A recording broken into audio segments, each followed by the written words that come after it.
ជំរាបសួរអ្នកមីងចាស់ជំរាបសួរអ្នកគ្រូចាស់អ្នកគ្រូមកផ្ទះខ្ញុំថ្ងៃនេះមានកិច្ចការអ្វីដែរចាស់អ្នកមីងខ្ញុំគ្រាន់តែចង់ប្រាប់អ្នកមីងថាខ្ញុំមិនដែលឃើញនួនទៅរៀនសោះហើយចង់ឲ្យអ្នកមីងទឿនកូនស្រីអ្នកមីងទៅរៀនផងខ្ញុំមកនេះមានតែប៉ុណ្្នឹងទេខ្ញុំសូមអរគុណច្រើនហើយអ្នកគ្រូចាស់មិនអីទេអ្នកមីងចឹងខ្ញុំសូមលាអ្នកមីងត្រឡប់ទៅវិញសិនហើយអ្នកមីង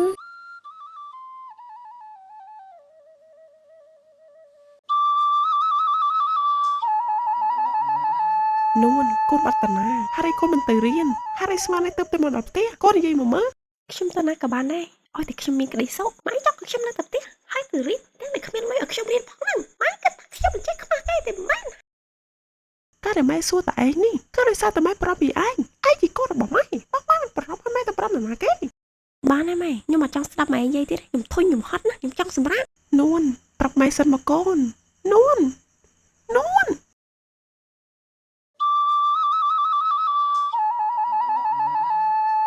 នួនសบายចិត្តអត់អូនឯងមើលចុះនោះទឹកធ្លាក់មានព្រៃភ្នំមានដើមឈើពិតជាមានអារម្មណ៍ស្រស់ស្រាយណាស់បងមានក្តីសុខណាស់ឲ្យតែបានក្បែរអូនឯងអូនអរគុណបងឯងច្រើនហើយដែលនាំអូនមកទីនេះធ្វើអូនមានអារម្មណ៍សบายចិត្តមិនដូចនៅផ្ទះទេ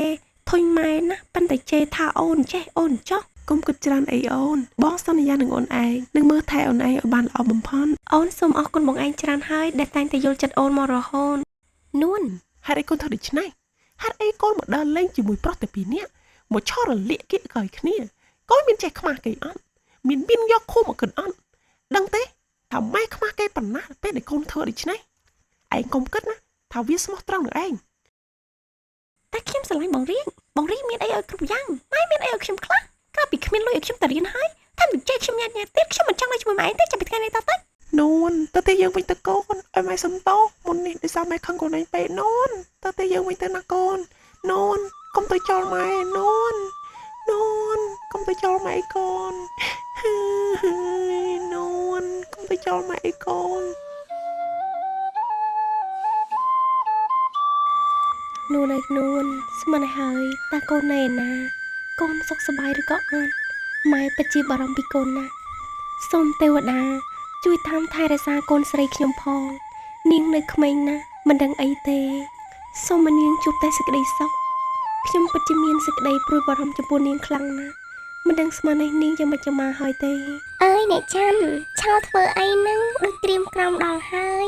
តានួនត្រឡប់មកផ្ទះវិញហើយនៅទេនេះកូនខ្ញុំមិនទាន់ត្រឡប់មកវិញទេខ្ញុំពិតជាព្រួយបារម្ភពីនាងខ្លាំងណាស់មិនដឹងស្មាននេះនាងយ៉ាងម៉េចមកហើយទេអ្នកអើយអ្នកអានេះកុំគិតច្រើនពេកថែរក្សាសុខភាពផងទៅមើលអ្នកចុះស្គមអស់ហើយមិនយូរទេវានឹងត្រឡប់មកផ្ទះវិញទេដូច្នេះអ្នកកុំគិតច្រើនពេកអញ្ចឹងខ្ញុំលាអ្នកឯងទៅផ្ទះសិនហើយចាស់នេះទៅចុះ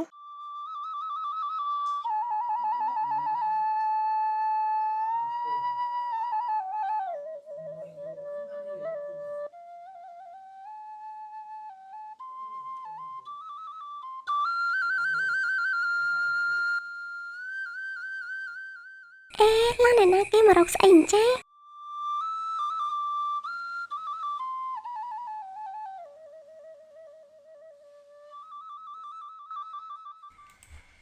សួស្តីអ្នកនាងមិនទេដូចឈ្មោះនួនរូបរាងស្អាតបាត់ទេតាប៉ុន្តែមិនគេមកយកអីខ្ញុំចាប់ពីថ្ងៃនេះតទៅកុំតាក់ទងស្វាមីខ្ញុំទៀតអ្នកនាងដឹងហើយអ្នកនាងក៏ជាស្រីខ្ញុំក៏ជាស្រីអញ្ចឹងអ្នកនាងគួរតែយល់ហើយបើសិនជាគេលួចស្វាមីរបស់អ្នកនាងក៏ចេះខូចចិត្តឈឺចាប់ដូចតែខ្ញុំដែរដូច្នេះសូមអ្នកនាងឈប់តាក់ទងស្វាមីខ្ញុំទៀតទៅព្រោះគាត់មានម្ចាស់ហើយអ្នកនាងមែនទេជាប្រពន្ធបងរៀងហើយបងរៀងមិនប្រាប់ខ្ញុំថាគាត់មានប្រពន្ធហើយអ្នកនាងឲ្យខ្ញុំសុំតោខ្ញុំគ្មានចេតនាតាក់ទងស្វាមីអ្នកនាងទេ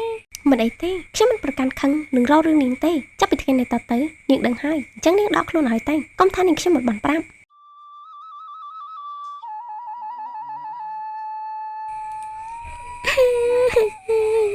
ហើយតែបងដែនខកខ្ញុំខ្លួនមានប្រពន្ធហើយថាគ្មានប្រពន្ធ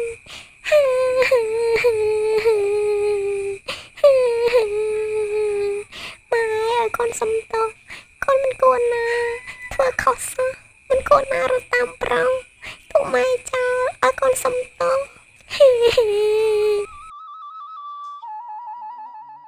ម៉ែ កូនដឹងកំហុសហើយកូនសុំតចាប់ពីថ្ងៃនេះតទៅកូនសុំសន្យាថាមិនធ្វើឲ្យម៉ែពិបាកចិត្តទៀតទេមិនអីទេកូនឲ្យតែកូនត្រឡប់មកម៉ែសប្បាយចិត្តណាស់ហើយកូនតោះប្រញាប់ទៅញ៉ាំបាយទៅកូន